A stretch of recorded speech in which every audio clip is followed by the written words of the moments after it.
এটা ৰাস্তাত দুজন মানুহ খুব চিঞৰি চিঞৰি কাজিয়া কৰি আছিলে। খুব চিঞৰিছে দুজনে কৈছে। তাৰে এজন মানুহ আছিলে হিন্দু মানুহ আৰু এজন আছিলে মুছলিম সম্প্ৰদায়। তেখেতসকলৰ কাজিয়াখন হ'ল যে ভগৱান আৰু আল্লাহ।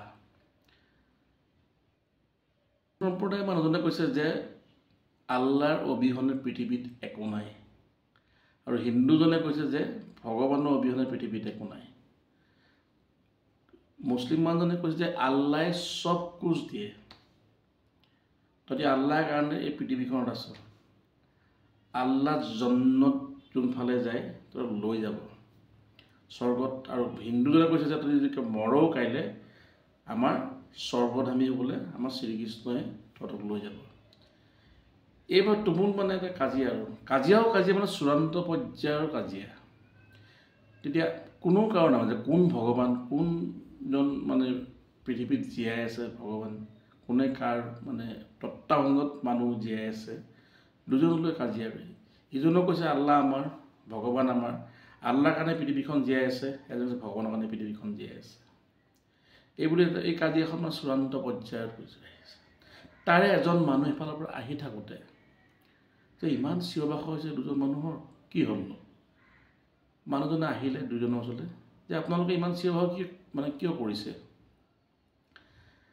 তেতিয়া হিন্দু মানুহজনে ক'লে যে দাদা, এই মানুহজনে মানে ইমান আল্লাহ আল্লাহ কৈ যে আল্লাহে আমাকহে জীয়াই ৰাখিছে।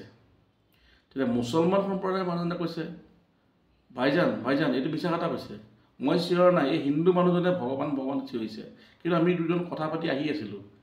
আমাৰ যেতিয়া হিন্দু মুছলিম ওলাল কথাটো, তেওঁ কৈছে যে মানে আমাৰ সনাতন ধৰ্মটো বহুত ডাঙৰ আৰু তেওঁলোকৰ আল্লাহজন বহুত ডাঙৰ। শ্ৰীকৃষ্ণ অবিহনে মানে পৃথিৱীত কাৰো গতি নাই, আৰু এওঁলোকৰ মতে আল্লাহৰ অবিহনে কোনো গতি নাই। তেতিয়া কৈছে ভাইজান মই কেনেকৈ মানিম, আমাৰ আল্লাহ আমাৰ কথা, আমি আল্লাহৰ দৰবাৰত জীয়াই আছোঁ, আমাৰ আল্লাহ চব। তেতিয়া হিন্দুজনে কৈছে নহয়, আমাৰ কৃষ্ণ আমাৰ। মানে কাজিয়াখন অলপ খুব বেয়া ফালে গৈছে। তেনেকৈ আৰু 2-3জন মানুহ আহি আছে।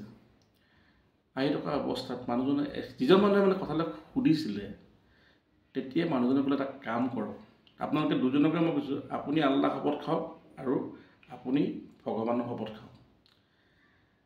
এজনে অলপ নিমখ লৈ আহক আৰু এজনে অলপ পানী লৈ আহিব, কিন্তু পানী আনিব এটা চিচাৰ জাৰত লৈ আহিব।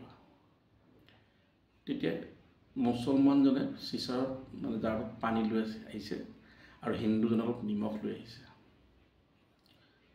তেতিয়া নিমখখিনি আৰু জাৰটো একেলগে ৰাখিছে, কৈছে আপোনালোকে চাই থাকিব। আৰু 2টা গিলাচৰ লগত লৈ আহিব, মানে গিলাচত লৈ আহিছে 2টা গিলাচ। এতিয়া পানীখিনি এতিয়া নিমখখিনি মিহলাই দিলে, দিয়াৰ পিছত নিমখ আৰু পানীটো একে মানে চেম হৈ গ'ল, মানে একেই হৈ গ'ল। তেতিয়া 2টা গিলাচত পানীখিনি তেওঁ ভগাই দিলে। ভগাই দিলে তেওঁ কৈছে কিন্তু এটা কথা, এই পানীখিনি কিন্তু আপুনি অলপহে খাব, আৰু হিন্দুজনক ক'লে আপুনি অলপ খাব, কিন্তু পানীখিনি মোক দিব লাগিব। তেতিয়া 2টা গিলাচত তেওঁলোকক দি দিলে। দিয়াৰ পিছত এজনে অলপ পানী খালে। মুছলিমজনক সুধিছে যে আপুনি কিবা দেখিছেনে? আপুনি যেন পানীখিনি লৈ আহিলে, এজন নিমখটো লৈ আহিছে, আপুনি কিবা দেখিছেনে? আপোনাৰ নাই দেখা। আৰু হিন্দুজনক ক'লে আপুনি কিবা দেখিছেনে? আপুনি নিমখখিনি লৈ আহিছিলে আপোনাৰ কাৰণে, নিমখখিনি দেখিছেনে আপুনি? কৈছে নাই দেখা। তেতিয়াহ'লে ভগৱান এজনেই, ভগৱান নিৰাকাৰ। তেতিয়া মুছলমান মানুহজনে কৈছে যে নহয়, আমি নেমানো, এই কথাটো আমি নেমানো, কাৰণ পানীৰ লগততো নিমখ মিহলাই হ'ব। আৰু হিন্দুজনেও কৈছে যে নহয়, এইটো হ'ব নোৱাৰে কেতিয়াও, পানীৰ লগত যেতিয়া নিমখ দিয়ে সেইটো মিহলি যায়। তেতিয়া সেই থাৰ্ড পাৰ্চন 3 নম্বৰ মানুহে ক'লে এটা কাম কৰক, আপোনালোকক মই আকৌ ভালকৈ বুজাই দিম, আপুনি আকৌ যাওক, এটা গৰম পানী যেন মানে হেৰি কৰিবৰ কাৰণে এটা বটুৱা টাইপৰ এটা লৈ আহিব। বটুৱা মানে বুজিছেনে? বটুৱা এটা লৈ আহিব। আৰু এখেতক ক'লে আপুনি এটা জুই চোলা এটা লৈ আহিব আৰু খৰি কেইডালমান লৈ আহিব। তাৰপিছত আনি তেওঁ গৰম পানী মানে জুই তাতে 2জনে খোৱা গিলাচটো একেলগ কৰি দিলে। তেতিয়া তেওঁ থাৰ্ড পাৰ্চনে কৈছে যে মই যেন আকৌ মই দুইজনৰ গিলাচটো ইয়াত যেতিয়া গৰম কৰিম উভালিম তেতিয়া আপোনালোকে কিন্তু পানীখিনিত চাব লাগিব। তেতিয়া গৰম পানী মানে উভালিবলৈ আৰম্ভ হ'ল, তেতিয়া পানীখিনি যেতিয়া উভালিছে তেতিয়া কৈছে আপোনালোকে কিবা দেখিছেনে? মুছলমানক সুধিছে আপুনি কিবা দেখিছেনে? কৈছে অঁ দেখিছোঁ, কিন্তু সৰু সৰু কিবা কণ কণ কিবা কিবি আহিছে। তেতিয়া ইজনক সুধিছে যে আপুনি কিবা দেখিছেনে ইয়াতে? কৈছে মই দিয়া নিমখখিনি অকণমান সৰু সৰু নিচিনা কিবা কিবি অকণ দেখিছোঁ, মই চকুত দেখিছোঁ। তেতিয়া সেই থাৰ্ড পাৰ্চন মানুহজনে কৈছিলে যে আপুনি যেন খুব দৃষ্টিৰে চাই আছে, সেইকাৰণে আপুনি দেখিছে। আপুনি যেন খুব দৃষ্টিৰে চাই আছে, সেই কণ কণ যেন দেখিছে, সেইকাৰণে আপুনি দেখিছে।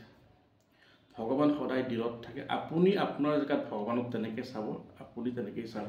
ইয়াত কোনো আল্লাহ ভগৱান নাই, পৃথিৱীত এজনেই মানুহ, সেয়া হ'ল আল্লাই হওক বা ভগৱানেই। কোনোবাই কয় চবকা মালিক এক।